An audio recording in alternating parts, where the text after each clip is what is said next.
Hello and welcome again. Today we're going to be looking at freer speaking activities. Remember, if you feel a bit wobbly about your grammar, you can also look at the Grammar for Language Teachers course on the website elttraining.com, and if you want to contact me at all, there's my email there. Let's move on then. So today the plan is to look at what are freer speaking activities, what do we actually mean by this, why have them, what makes them successful, and conversely what kind of problems can arise. So with no further hesitation, let's make a start. This dichotomy between accuracy and fluency is one that's worth considering. So you may have had students who are very accurate, so they can speak well, but sometimes it takes a while for them to get it out. That kind of student. So they're very accurate but not very fluent. And then of course on the other hand, you've probably come across students who chat away 10 to the dozen, but who are actually quite difficult to understand because they make so many mistakes. So clearly there's, a happy medium to be had between these two extremes.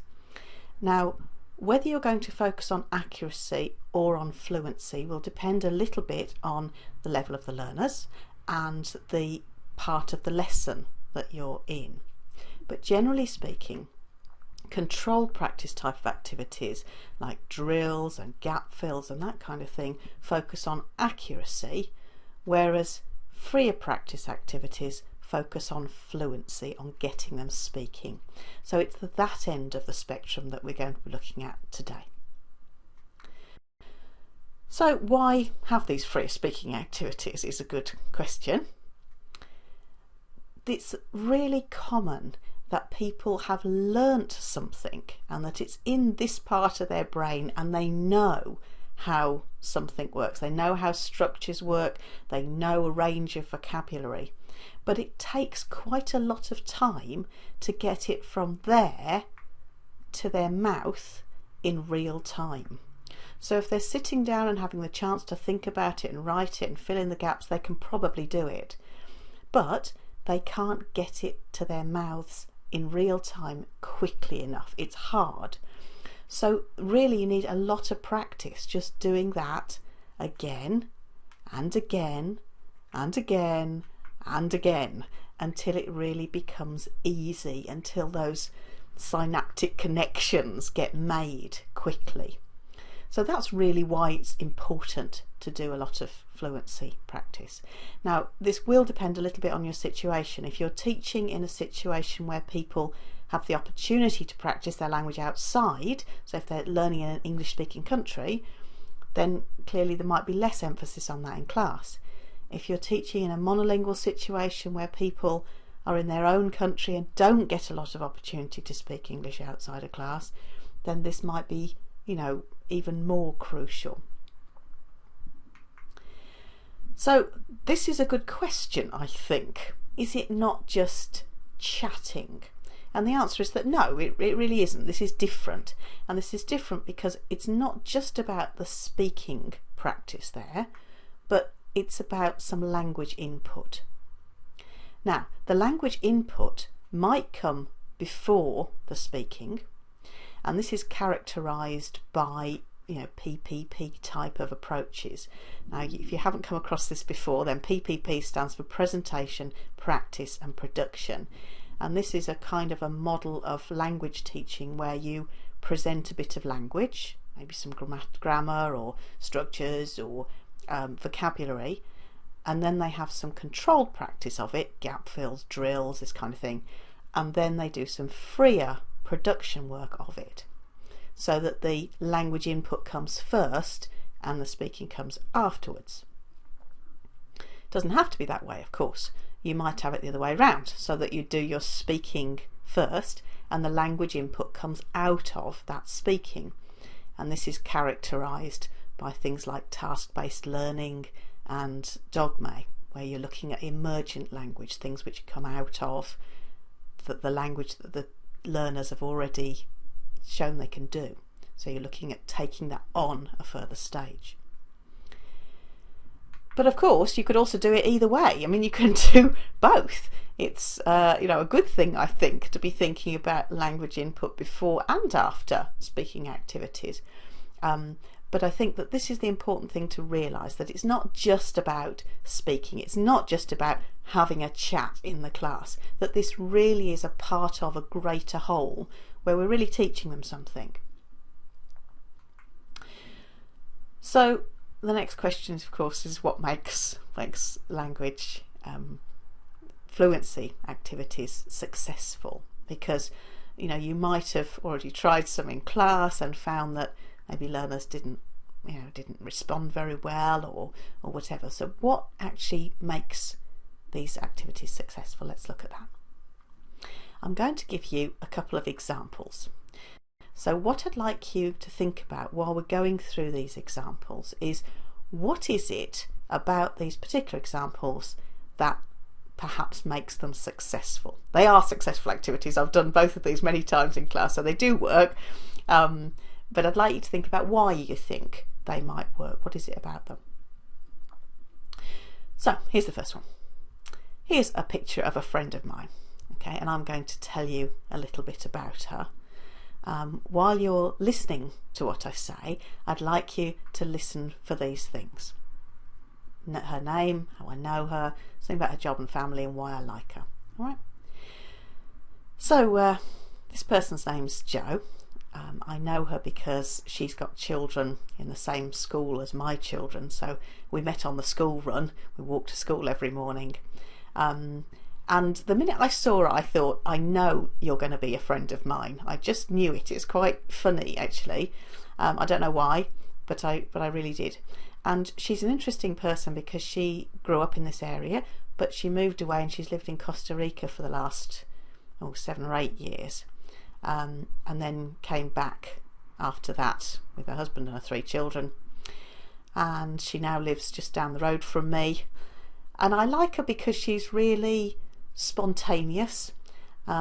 She's a bit mad. There's lots of things she does which I kind of go, crikey, I don't know how she managed to do that, but she does lots of things which are really interesting. She's had an interesting life. She's travelled a lot, and she's been to a lot of places. She's worked in lots of different areas, and she's written a book, so she's done a lot of stuff. And I find her that she's very kind, and she's very generous with her time to everybody, and she knows everybody in the area. She's amazing. She knows everybody, and she remembers their names, she remembers their husbands' names, their children's names, their birthdays, their everything.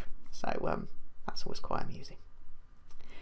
Okay, so I've told you about this friend of mine, and I've given you a task. Now, what I'd ask the learners to do then is to repeat to each other in pairs these things to find out if they heard what I said. I'd then ask them to ask me some questions about her. So they'll ask me some questions. Inevitably they'll make some mistakes in the question form, so we'll do a bit of correction as we go along with that. I'd then ask them to talk about a good friend that they have. Now, you might give them a little card like this, is to think about a friend of yours, tell your partner about them, and then also, so that you know your partner was listening, while your partner's listening, they must ask you 2 questions afterwards. So they can then tell their partner about a friend of theirs, and their partner will ask them questions, and then listen obviously to the partner's friend story and ask questions about that.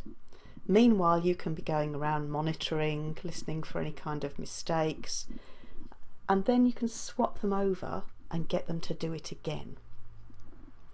Now, it's a really nice idea, I think, to get people to do an activity, a speaking activity like this, more than once, because they've got a chance then to really concentrate on their language. The first time you do something like this, you're going to be thinking about the content. You're going to be trying to think about what it is about this friend that you like and how you know them.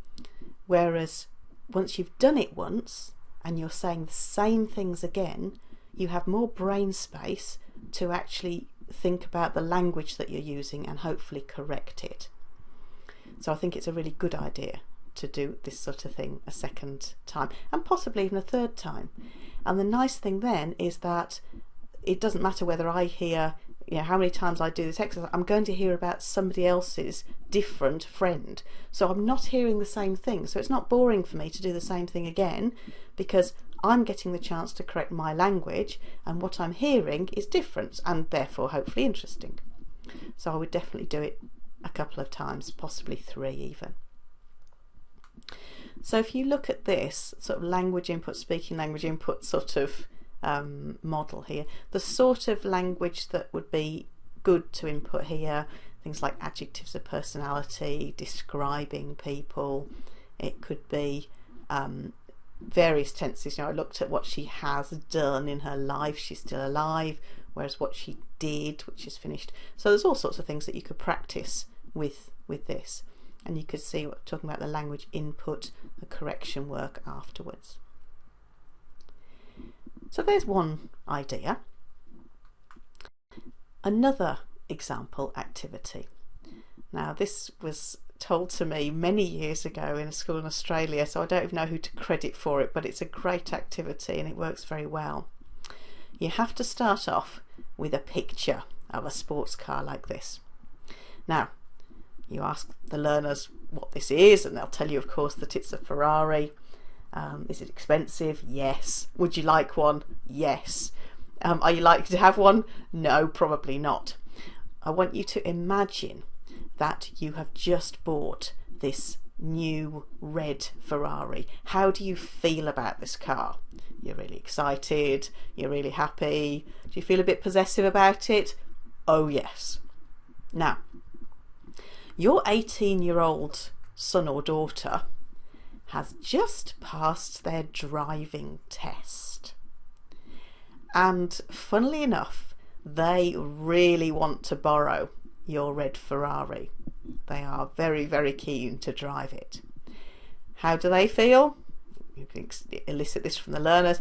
How do you feel about this? You can elicit this from the learners. Okay.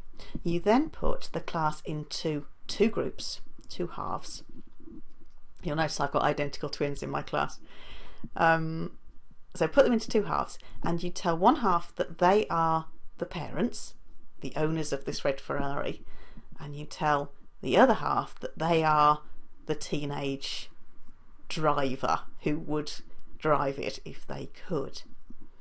You can input some language here. For teenagers, you could look at the language of asking politely, is there any chance of doing something? So be careful when you're teaching these kind of chunks of language, you need to teach the form as well. So is there any chance of borrowing your car? So we've got a gerund after this preposition here, the chance of. Would you mind if I borrowed your car? Okay, again, you could say, would you mind if I borrow your car? That's possible too, but it sounds a bit more polite in the past tense. So again, that's stuff that you could look at. Second conditionals, I'd be really careful if you let me borrow the car. So we're talking about unlikely situations again, because that sounds more polite. You could say I'll be really careful, but that kind of assumes that they'll say yes. So because you're thinking it's a likely situation. So I think here a second conditional sounds more polite, and again that's worth looking at, that kind of language.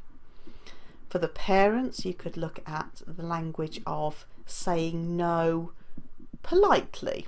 I don't think that's a great idea. I'd like to, but. So that whole thing that we often preface a no with a, well, it would be a good idea, but. So that sort of structure is helpful. Again, second conditional stuff. If you borrowed it, you'd probably have an accident. So this is the kind of language, the kind of gambits that you could introduce to help them. And you're going to give them some time to talk together, the teenagers talking together and the parents talking together, to decide what they're going to say and to practice it together. When you've given them some time to prepare, you then put them into two lines. So we have the teenagers on one side and we have the parents on the other.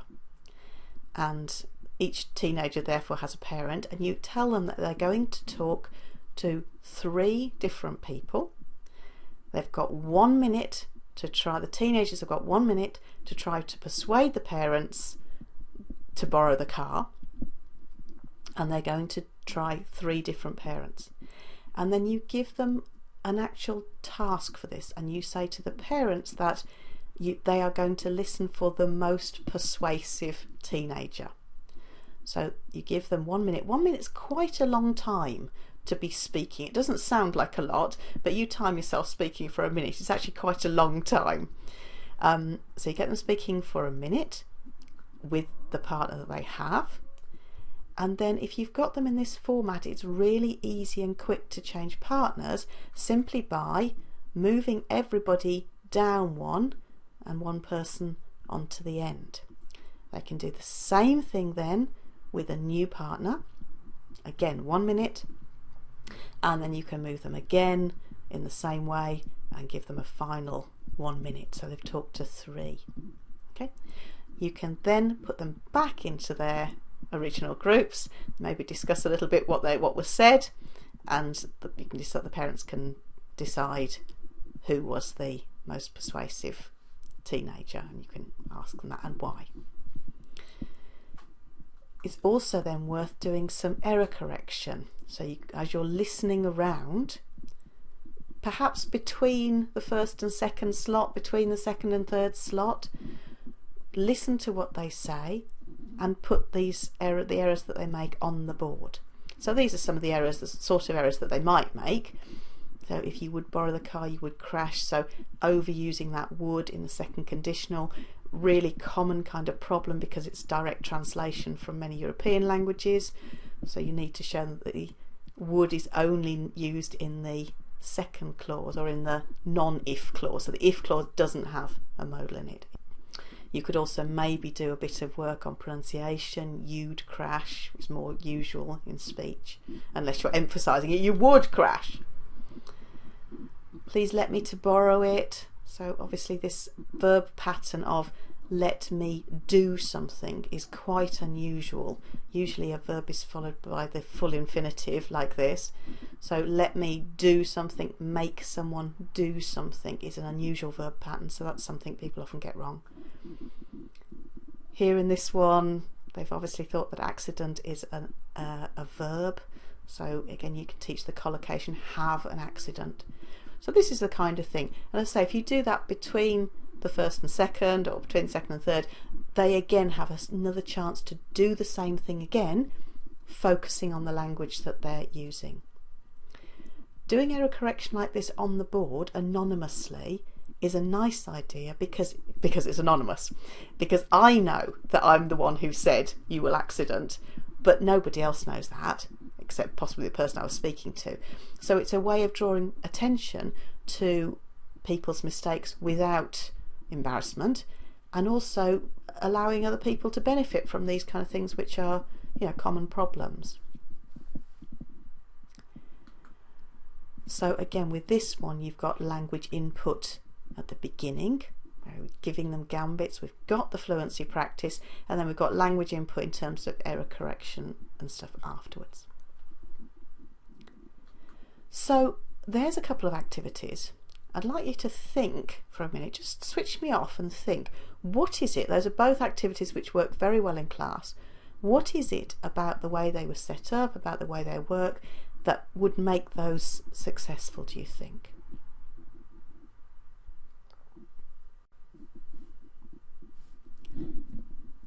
Well, I've got quite a list, so I hope you've got some of these too. That's the first one, I think. It's really important that you're giving people something that they want to talk about. Now, there's an interesting, again, dichotomy here between bland subjects which aren't going to offend anyone, because I think you do have to think about cultural sensitivity, and more controversial topics which generally are more interesting. So things like, let's say, I don't know, capital punishment. People have strong opinions about this, and it's quite an interesting topic, but of course it may well tread on people's cultural toes, or it potentially could upset or offend people. So you have to, I think, tread this path quite carefully, and the answer of course is know your learners. Don't take in something very controversial in your first lesson, but once you know your learners a bit better, you might find that it'll be interesting to take up things which are perhaps a little bit more controversial, because they will spark interest. This one is really important. What do you know most about? Yourself. What do you like talking about most? Yourself. Maybe it's not a nice thing to admit, but I guess it's true. We all like to talk about ourselves. But interestingly, I think, what do other people like to hear about? And it's you. I'm much more interested in hearing about you than some as a partner in my class and getting to know you a bit better than in some random, imaginary person. So personalisation is really important.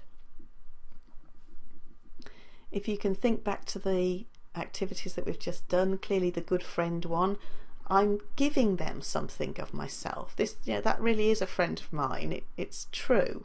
If you're asking people to give something of themselves, I think it's nice to give something back. Clearly not everything has to be personalised. The Ferrari example that I gave you clearly isn't personal, it's a role play. But this will, it's worth thinking about including this, I think. What is really important is that you allow people time to prepare, so that you have a decent warm-up activity, showing the picture, for example, of my friend, showing the picture of the Ferrari. You get them thinking, you get them in the zone to start with. It's then also important that you either give them a model of what you want to do, as I did with a good friend, or you give them time for preparation, as I did with the role play, or both. This really will make things go better. If people are clear what they've got to do, especially if they've got some time to think about it beforehand. If you just say, right, go and talk to your partner about a friend of yours, it's likely to work a lot less well than if you set it up properly. So time spent in setting things up and showing people what you want them to do and giving them time to think about it and prepare will pay dividends. A purpose. Now, I think it's really important that learners don't go away thinking we just had a chat, that they can actually see that there's a purpose to this, so that that language input thing that we were talking about, either before or after or both, but they need to see that there's a purpose to this. And a structure. Now, how much structure you will need will depend a little bit on the level of the class. So if you've got a class with a very low level, they're going to need quite a lot of structure. And as the level gets higher, the amount of structure will be less. So if we look back at the activity with a friend, for example, there was quite a lot of structure there. I told you what you had to listen for. I gave you quite clear instructions as to what sort of things to talk about. Now, with a higher level class, you might be able to just say, talk about a friend. But things will go better at lower levels, particularly if you scaffold them, if you give them structures and allow them some help, really. Another thing to bear in mind is that a bit of conflict in role play situations, in discussions, can help. Now, you don't want everybody, throwing fisticuffs at each other, clearly, but I think a little bit of conflict, people like a little bit of an argument, particularly in a role play situation where it's not real. In my experience, that makes things go better. This is really important because, having said about the conflict, it does have to be sort of a pretend conflict, if you like, an acted thing. You do want people to feel relaxed and comfortable, because it's very hard to speak in a foreign language, especially at lower levels. And so it's really important that they feel relaxed and comfortable. This doesn't mean that you can't correct them at all or anything like that, but it does mean they have to feel comfortable about trying. And even participation is important. Make sure that everybody's speaking. I wouldn't have people, a pair performing in front of the class, for example, because that means two people are speaking, probably not feeling very relaxed, and everybody else having to listen. So closed pair work, everybody's working in pairs at the same time, mostly works best with speaking activities. In terms of group size, pairs are good, threes are okay. Once you start getting to more than 3 people in a group, 4 and particularly 5, I think is too many, because one person inevitably gets missed out, or it's easy for one person to sit back and not do much. So be aware of group size. Appropriate level. Now, a lot of speaking activities could be used for a lot of levels. So either one of those 2 examples I've just shown you could work from pre-intermediate level, possibly even a little bit lower with the friend one, to quite advanced levels, and clearly the output that the learners give you will be different based on their level. But you do need to make sure that the task you're asking them to do is fairly easy for them, because what you want is for them to be able to speak a lot. Remember, you're aiming for fluency here, and fluency requires that you can speak easily. So you don't want it to be, the structures that you're practicing, for example, to be too difficult. So let's have a try at an exercise. So given what we've talked about what you need to include, here's an activity, some problems. How would you set this up? If you were going to do this with a class, how would you set this up? Just stop me for a minute and have a think about it. What I think I'd likely do is to choose a problem and give them a model of it. Tell them I'm a really heavy smoker, 40 a day. I know it's ruining my health. I know it's ruining my kids' health because of passive smoking. It's costing me a fortune. I really want to give up, and try and elicit from them some examples of language. I'd then do some language input, advice type of stuff. So at lower levels, probably just you should, but then you could also look at it'd be a good idea too, it's worth doing something, if I were you I'd. So there are lots of gambits of giving advice that you could look at. And then I would probably give different people in the class different problems and get them to go and ask for advice from different people, maybe from 3 different people, and to make notes on the advice that their friends gave them, and then to come back into their groups, into small groups, and to discuss with the other people the advice that they were given and decide which was the best advice. So something of that nature. Meanwhile, while they're doing this, while they're asking 3 different people, I'd be listening, doing some error correction.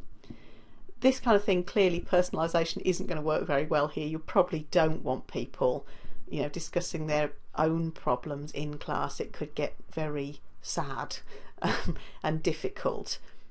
So I think this is probably best set up as a role play very distinctly. But again, making sure that everybody's having a chance to speak, they're working in different pairs, they're going back to a group, they've got a specific task and purpose, you've set it up well, you've given them a chance to rehearse and to do things again, so they have a chance to improve their language. What about the things that can go wrong? Well, there are quite a number of problems that can arise, Here are a list of some of them. Stop me a minute, have a look through these and see what answers you think you have to these kind of problems.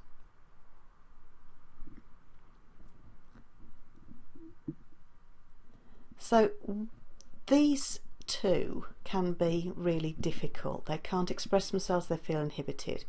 I think the answer to this is that, you know, as I said before, keep the level slightly below what you expect them to be able to do when they're thinking about it quietly on their own, for example. You know, your aim is fluency, you want them to really practice being able to do this thing quickly. And I think if they are able to express themselves, hopefully they'll feel less inhibited. In a small group, the fact that they can hear each other can be difficult. You could play some music in the background, that can sometimes help. Give them very specific roles, scaffold things so that it's easier for them. This can help with inhibition.